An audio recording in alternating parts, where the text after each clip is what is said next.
In the spring of 1922, a small farmstead in Bavaria, Germany, became the stage of one of the most horrifying unsolved crimes in history.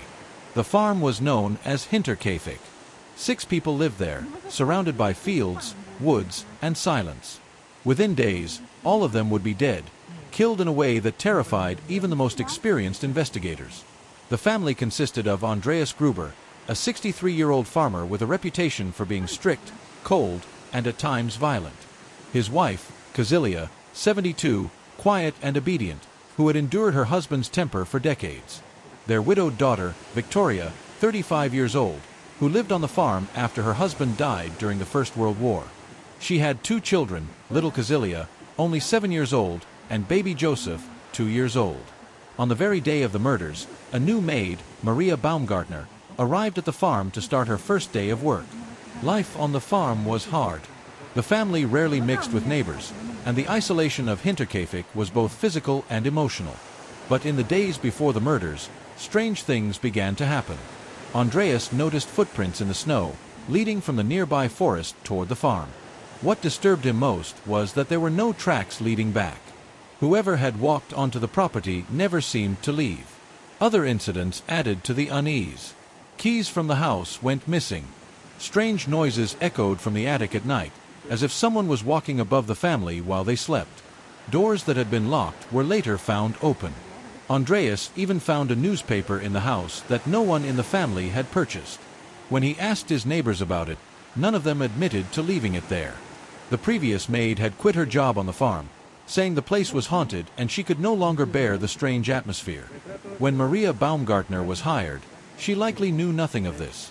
She arrived on March 31st, bringing her suitcase and her fear of working in such a remote place.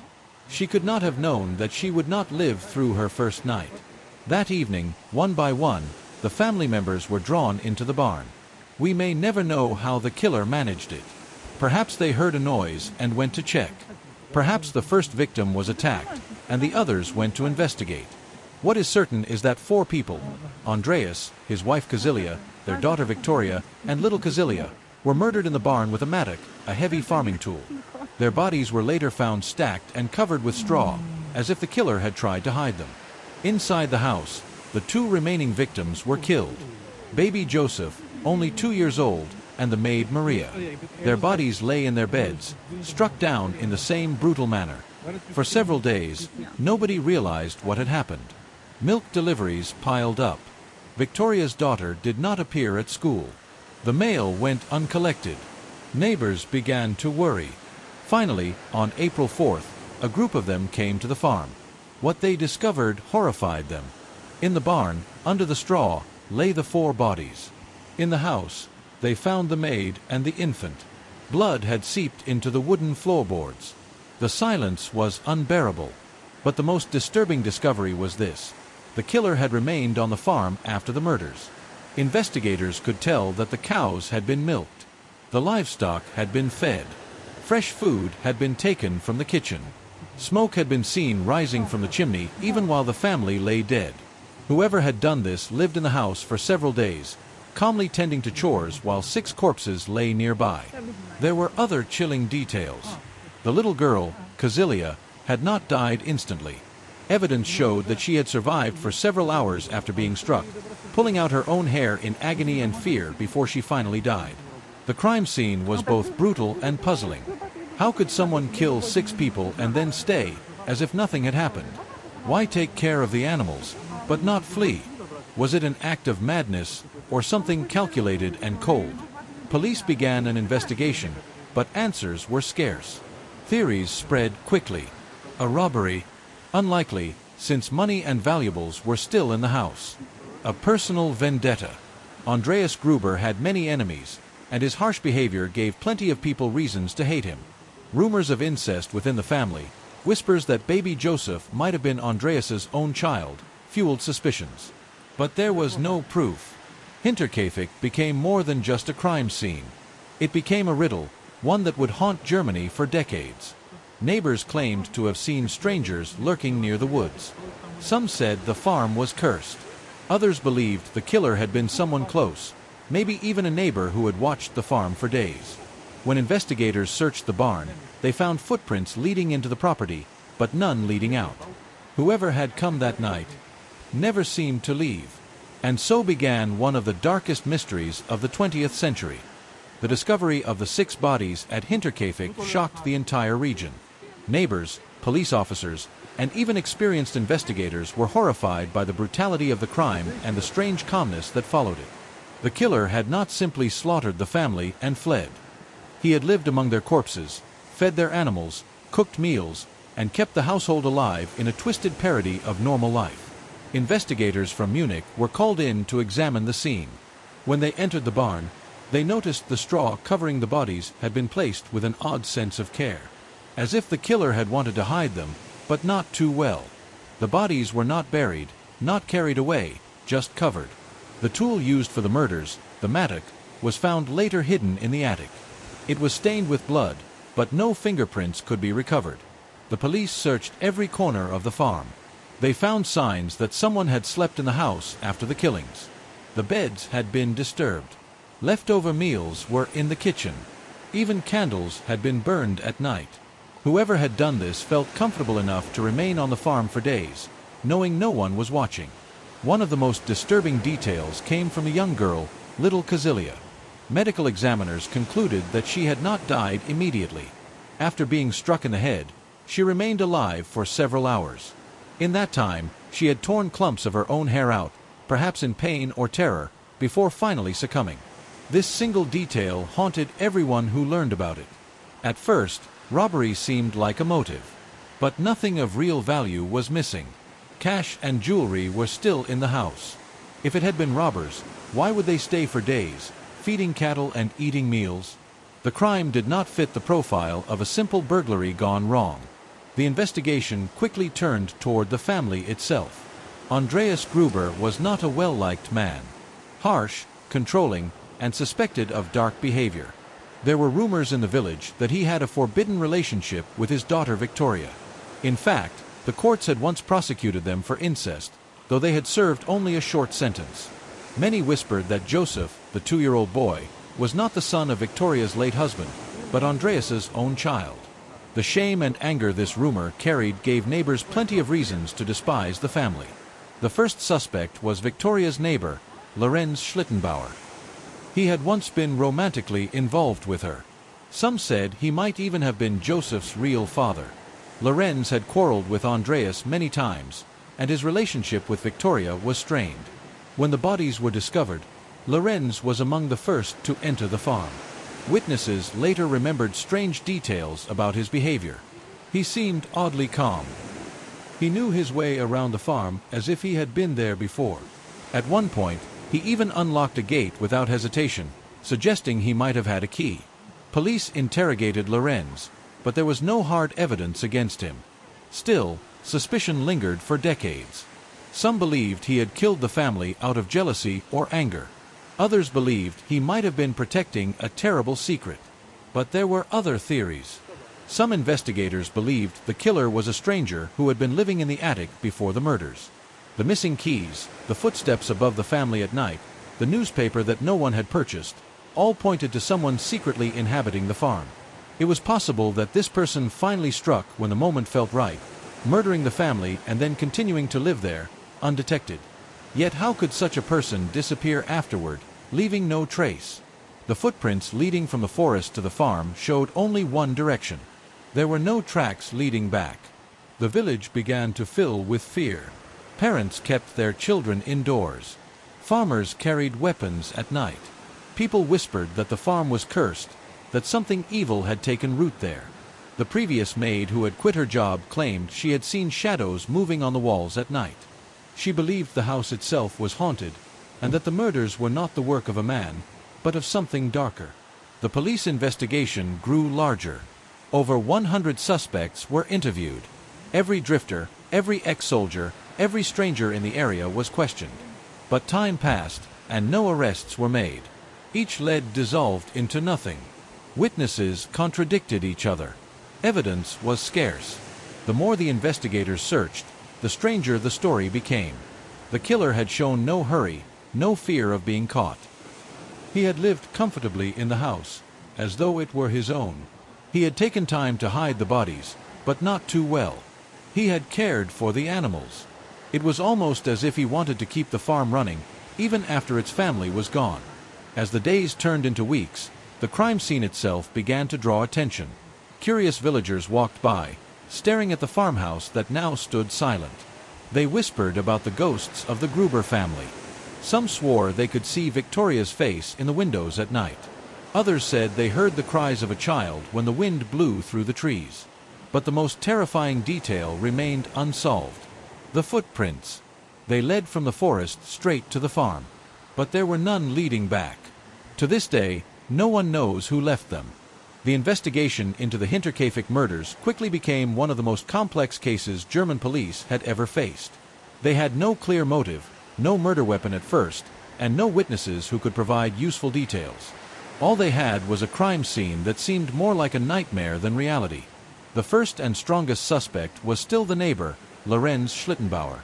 His connection to Victoria was well known. Some villagers whispered that he had fathered Joseph, the little boy who was murdered in his bed. Lorenz had been furious with Andreas many times in the past, especially when Andreas refused to let Victoria marry again. Investigators wondered if Lorenz's jealousy and anger had finally exploded into violence. There were many strange details about Lorenz's behavior when the bodies were discovered. When neighbors went to the farm and began searching, he was the one who quickly entered the barn and house. Some said he seemed too calm, too willing to walk among the corpses. He even touched doors and moved objects, which may have destroyed evidence. At one point, he unlocked a gate without hesitation. If the keys had been missing, how did he know how to open it so easily? Yet Lorenz never confessed, and there was never enough proof to charge him. He insisted he was innocent, that he had only wanted to help. Some villagers believed him. Others whispered for the rest of his life that he had blood on his hands. But the investigation did not stop there.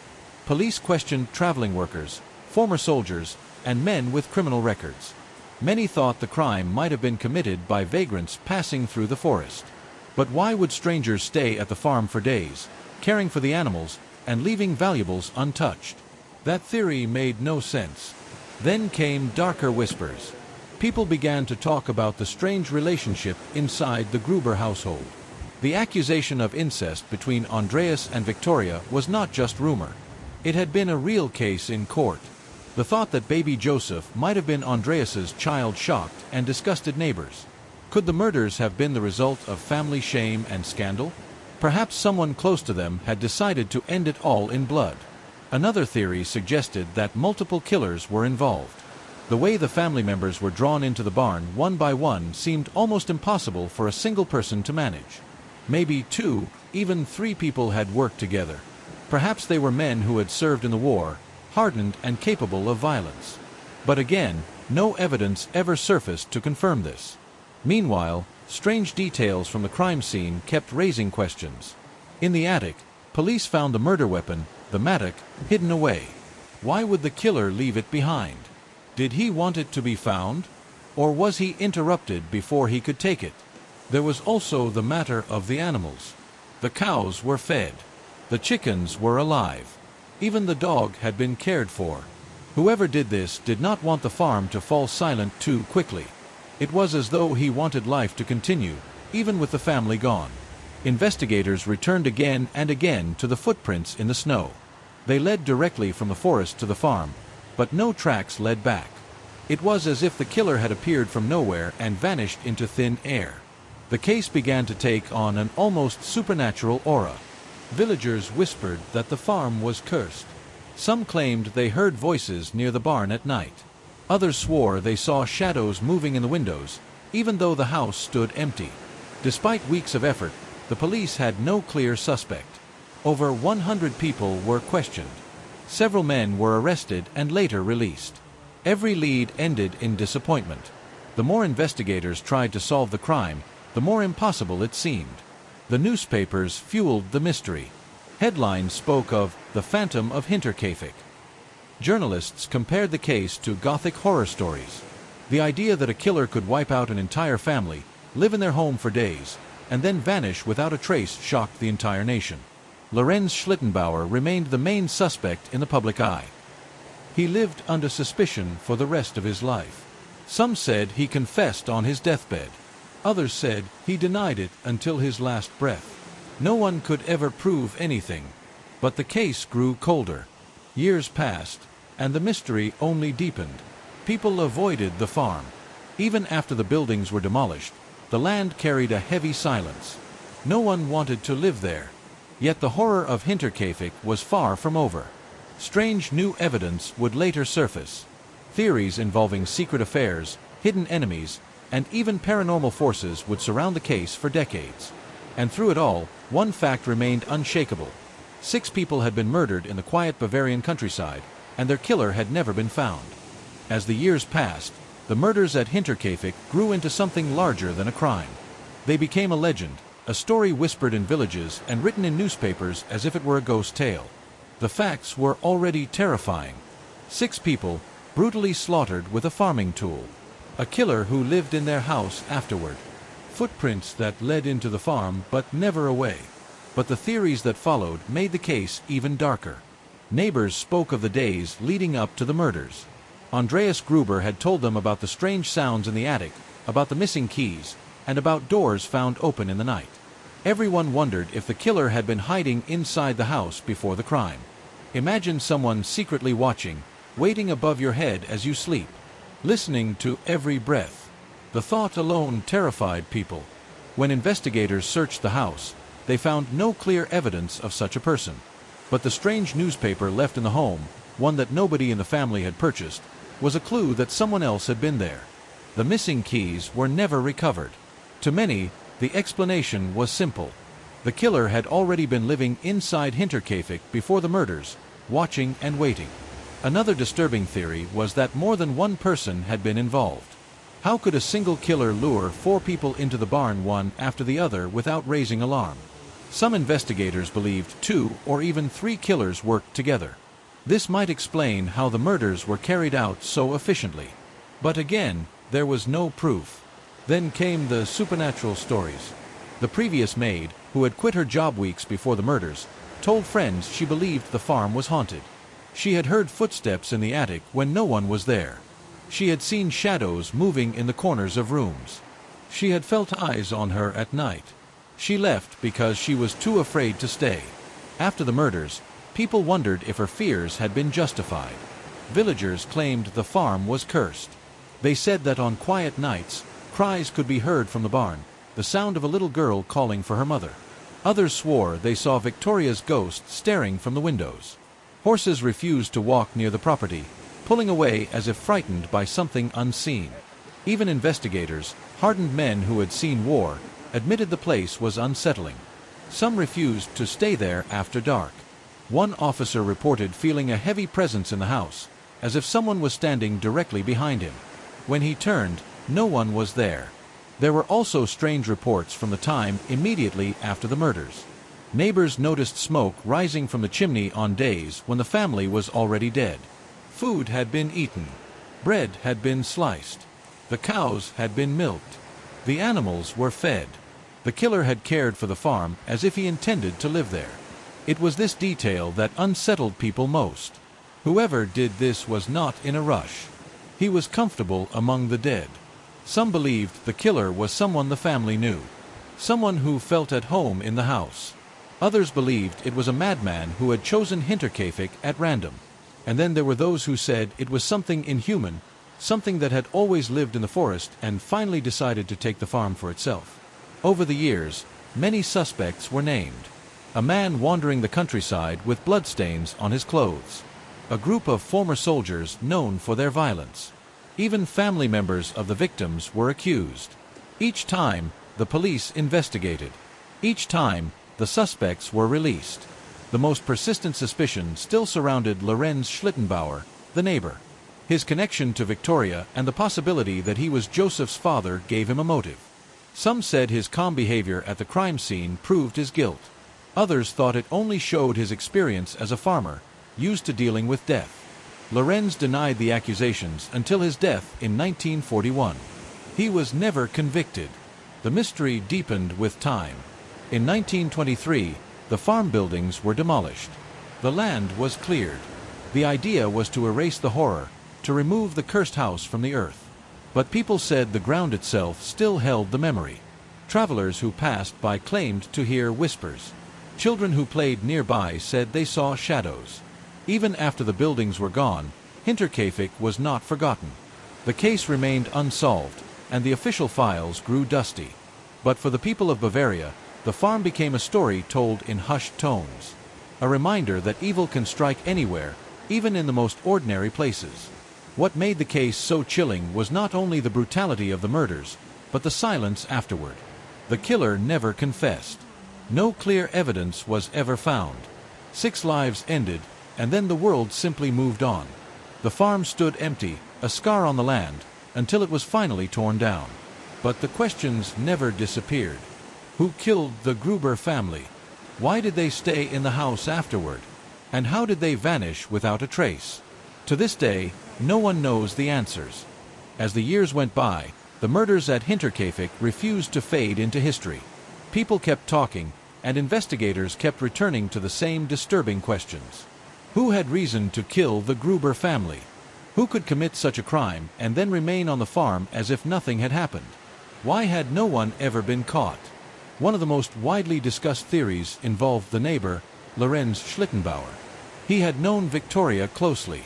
Some said he loved her. Others whispered that he had fathered her child, Joseph. If that were true, Joseph was both a source of pride and shame. The rumors of incest between Victoria and her father Andreas complicated things further. Was Joseph the son of Lorenz or of Andreas? Either possibility was explosive in a conservative rural community. If Lorenz had been Joseph's father, he might have felt rejected by Victoria or humiliated by Andreas. If Andreas truly was the father, Lorenz might have seen himself as betrayed or mocked. Did he finally lose control and murder the family in rage? Supporters of this theory pointed to Lorenz's behavior. He entered the farm quickly when the bodies were discovered. He touched doors and locks, possibly destroying evidence. He seemed strangely calm among the corpses. Some even claimed he confessed years later, though no proof of such a confession has ever been found. But others defended him. They argued he was simply practical, a farmer used to death, and that he had been trying to help. Without solid evidence, suspicion remained, but nothing was proven. Another theory involved wandering criminals. Germany after World War I was full of displaced men. Veterans, drifters, men hardened by war. Perhaps a group of them attacked the farm. Yet this idea never fit the facts. Why would robbers take nothing of value? Why would they stay to milk the cows and feed the animals? A robbery gone wrong could not explain the eerie calm that followed the murders. A darker possibility was that the killer had been living on the farm all along. The missing keys, the sounds in the attic, the strange newspaper. Many believed someone had secretly taken up residence inside Hinterkaifeck, watching the family, studying their habits, waiting for the right moment. The murders then were simply the final act after days, maybe weeks, of silent observation. This theory, while terrifying, explained certain details. It explained why the family heard footsteps at night. It explained the missing keys. It explained how the killer seemed so comfortable afterward, able to move freely in the house and care for the animals. It also explained why the footprints in the snow only went one way, from the forest to the farm. The killer may have never left. Another idea was that more than one person was responsible. Some investigators argued that a single killer could not have lured 4 people into the barn one after another without arousing suspicion. 2 or 3 attackers working together made more sense. They could overpower the family more easily and cover each other's tracks. But this theory raised even more questions. Who were they? Why did they never speak of it? Could a secret involving multiple killers truly be kept for decades without someone revealing the truth? Then there was the theory of revenge. Andreas Gruber was not a kind man. He was known to be harsh, controlling, and cruel. He had many conflicts with neighbors. He had even been charged with incest with his own daughter.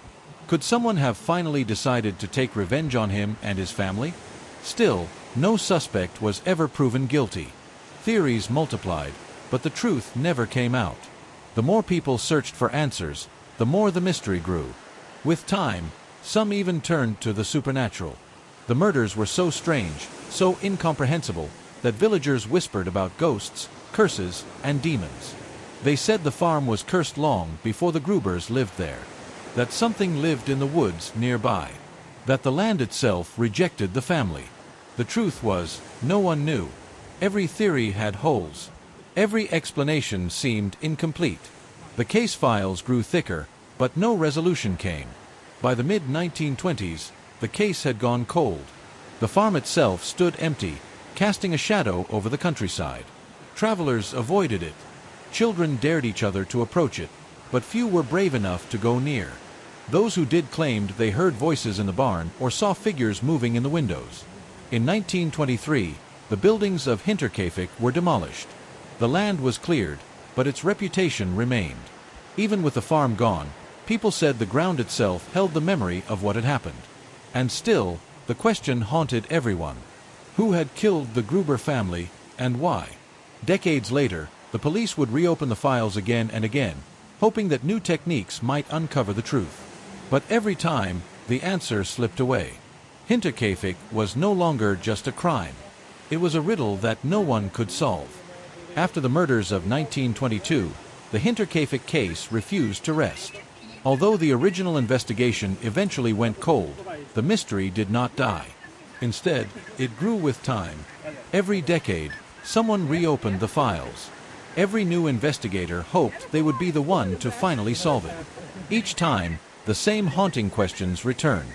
In the 1930s, detectives looked back at the evidence with fresh eyes. They focused again on the neighbor, Lorenz Schlittenbauer. Rumors about his connection to Victoria were still alive in the village.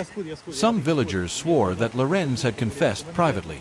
Others insisted he had laughed off the accusations, saying only a fool would believe he could kill 6 people alone.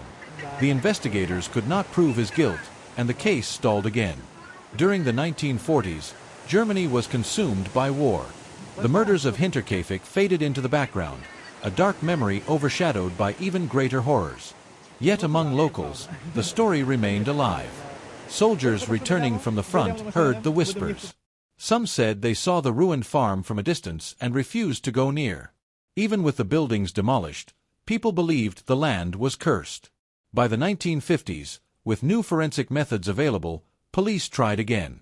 They exhumed the bodies of the victims for further examination. Doctors hoped that new techniques might reveal hidden clues. But time had taken its toll. The remains showed the same brutal injuries, but nothing more. The killer's identity remained a mystery. In the 1960s and 70s, amateur investigators began to take interest. True crime magazines wrote about Hinterkaifeck. Theories multiplied. Some argued that a group of vagrants had passed through. Others were convinced Lorenz was guilty. A few turned to stranger explanations, suggesting that the killer might have been insane, living in the attic for weeks before striking. By the 1980s, the case had become a legend. Documentaries were filmed. Historians interviewed the last surviving villagers who had been children at the time of the murders. Their stories were chilling. Many remembered the fear that spread through the community. Parents would not let children play outside. People locked their doors at night. Everyone suspected their neighbors. One old man recalled that after the murders, he had seen smoke rising from the ruins of the farmhouse at night, long after it had been abandoned. Another woman said she had heard cries in the forest, like a child calling for its mother. These testimonies blurred the line between fact and folklore. In 2007, German police reopened the files one final time. Modern criminologists studied the case in detail. They examined every witness statement, every scrap of evidence, and even psychological profiles of possible suspects. The conclusion shocked many. Investigators believed the neighbor, Lorenz Schlittenbauer, was the most likely killer. His motive could have been anger, jealousy, or conflict with Andreas and Victoria. But even then, the report admitted there was no proof strong enough to close the case. Almost 100 years had passed, and still no one knew the truth. The murders also left a cultural scar. Hinterkaifeck became a part of German folklore. Books were written, plays performed, and countless theories shared in newspapers and on television. People treated it like a ghost story, something told at night to frighten children. Yet behind the legend, the facts were real. 6 people had died. A killer had lived in their home afterward, and he had never been caught. For locals, the name Hinterkaifeck carried weight. Some refused to speak of it. Others used it as a warning. Never ignore strange sounds in your house. Never overlook missing keys. Never walk alone into the dark. The case was not just a mystery. It was a symbol of fear itself. Even today, true crime enthusiasts and paranormal investigators travel to the site. Though the farmhouse was demolished in 1923, a simple shrine marks the place. Flowers are sometimes left there. Visitors often describe a heavy silence, as if the land itself remembers. Some claim their phones stop working, or that they hear footsteps in the grass when no one is near. The Hinterkaifeck murders endure because they defy explanation. Every theory leaves gaps. Every suspect lacks evidence. What remains is a story that feels more like a nightmare than reality. The silence of that farm, broken only by the cries of animals and the footsteps in the attic, continues to echo through time. By the time the farmhouse of Hinterkaifeck was demolished in 1923, the story had already grown into something more than a crime. It had become a legend. For villagers and for people in the surrounding regions, the name Hinterkaifeck carried with it fear, superstition, and whispers of the supernatural. The brutality of the murders was enough to shock anyone. But what haunted people more were the details. The footsteps that led to the farm and vanished, the missing keys, the sounds in the attic, the strange newspaper that appeared without explanation, and the fact that someone had stayed in the house after the killings, feeding the animals and living comfortably among the corpses. For some, these details suggested the work of a human killer, cold and calculating. For others, they hinted at something beyond human. Something that had always been there, waiting. Neighbors began to tell ghost stories. They said the farm was cursed, that the land itself rejected the Grubers.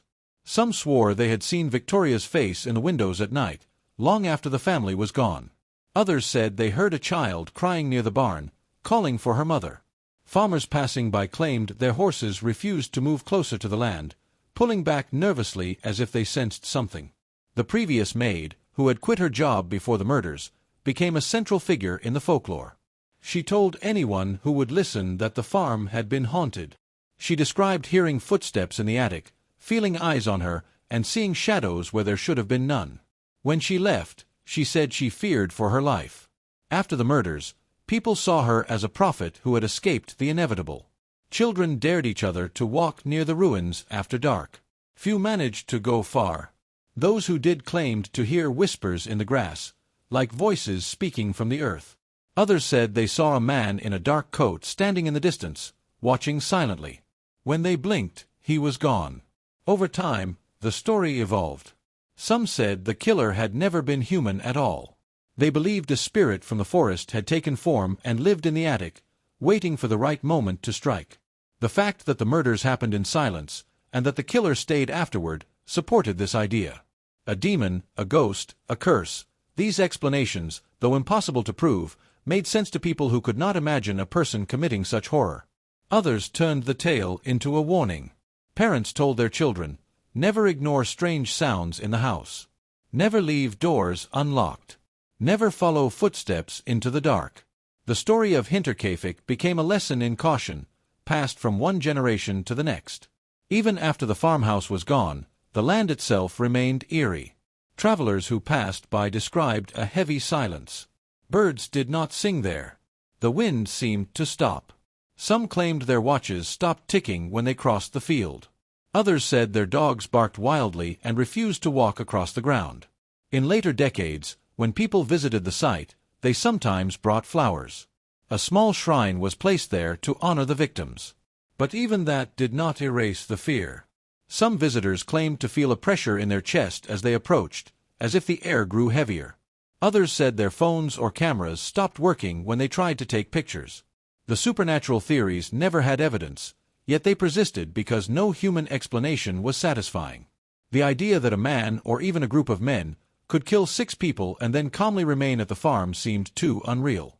The alternative, that something unearthly had done it, was terrifying, but it fit the silence, the strangeness, the unanswered questions. The legend of Hinterkaifeck spread beyond Germany. Writers, filmmakers, and journalists told the story again and again. Sometimes they focused on the incest rumors, painting Andreas as a monster and suggesting someone had finally taken revenge. Sometimes they focused on Lorenz, the neighbor, casting him as a jealous lover who snapped.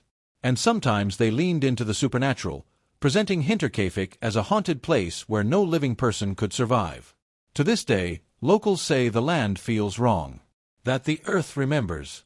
That if you walk there at night, you will hear footsteps behind you. If you stop, the footsteps stop too. And if you turn around, there will be nothing but mist. Hinterkaifeck is not just a crime scene. It is a ghost story, a cautionary tale, a riddle with no answer.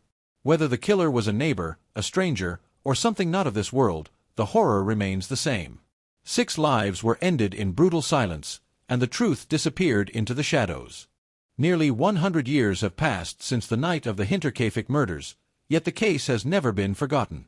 Instead, it has transformed into something far larger than a local tragedy. It has become a story retold across generations, in books, documentaries, and endless debates on the internet. In the decades following the crime, journalists kept the story alive. Newspaper articles in the 1920s and 1930s painted Hinterkaifeck as Germany's greatest unsolved mystery. Reporters emphasized the eerie details, the footsteps in the snow, the missing keys, the attic noises, and in doing so, they helped turn the crime into legend. The brutality of the murders alone was shocking, but the strangeness surrounding them made the case irresistible. By the late 20th century, writers began publishing books dedicated solely to the murders. Some presented it as a classic true crime story, carefully analyzing evidence and suspects. Others leaned into folklore, treating Hinterkaifeck as a ghost story. One author described it as a place where the earth itself swallowed the truth. Documentaries followed. German television produced specials in the 1970s, 1980s, and 1990s. Each one interviewed locals, experts, and surviving relatives. Each one asked the same question: who killed the Gruber family? And each one ended without an answer. But the visual power of film, showing the farm, the faces of the victims, the lonely field where the house once stood, made the story even more haunting for viewers. In the 2000s, the internet gave the case new life. Online forums dedicated to true crime exploded with theories. Some users dissected every detail of the investigation. They argued over whether Lorenz Schlittenbauer was guilty, or whether an unknown drifter had been hiding in the attic. Others explored supernatural explanations. On message boards, people claimed to have visited the site and experienced strange phenomena: electronic devices failing, sudden cold winds, the feeling of being watched. True crime podcasts brought Hinterkaifeck to an international audience. English-speaking listeners who had never heard of the case were drawn in by the chilling details. The combination of fact and mystery made it perfect for audio storytelling. A farm in the Bavarian countryside, a family slaughtered, and a killer who vanished without a trace. It sounded less like real life and more like a horror movie. And soon enough, movies followed. Filmmakers were inspired by the murders, using elements of the story in fictional films. While no movie has yet told the exact story of Hinterkaifeck in a mainstream way, echoes of it can be seen in horror films about isolated farms, families slaughtered in barns, and killers who seem to disappear into the fog. In 2007, German police reopened the files using modern criminology. Analysts concluded that the neighbor, Lorenz Schlittenbauer, remained the most likely suspect. Their reasoning was based on motive, opportunity, and his strange behavior after the discovery. But even then, they admitted the case could never be officially solved. Too much time had passed. Too much evidence was lost. That final review added to the legend rather than resolving it. People now argued even more fiercely online. Was Lorenz guilty? Or had investigators focused too heavily on him while ignoring other possibilities? Some internet detectives claimed the killer had been a soldier traumatized by war.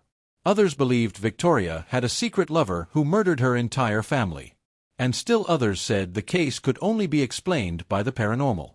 What makes Hinterkaifeck so enduring is its mixture of reality and myth. The facts are clear. 6 people were murdered.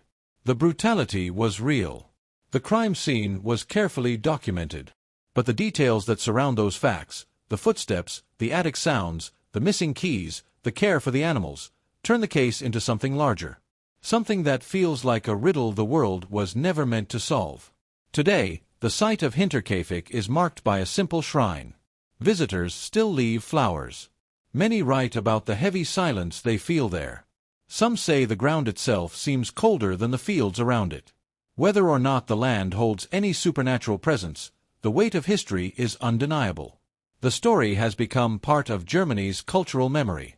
But thanks to books, podcasts, and the internet, it has also become part of global culture.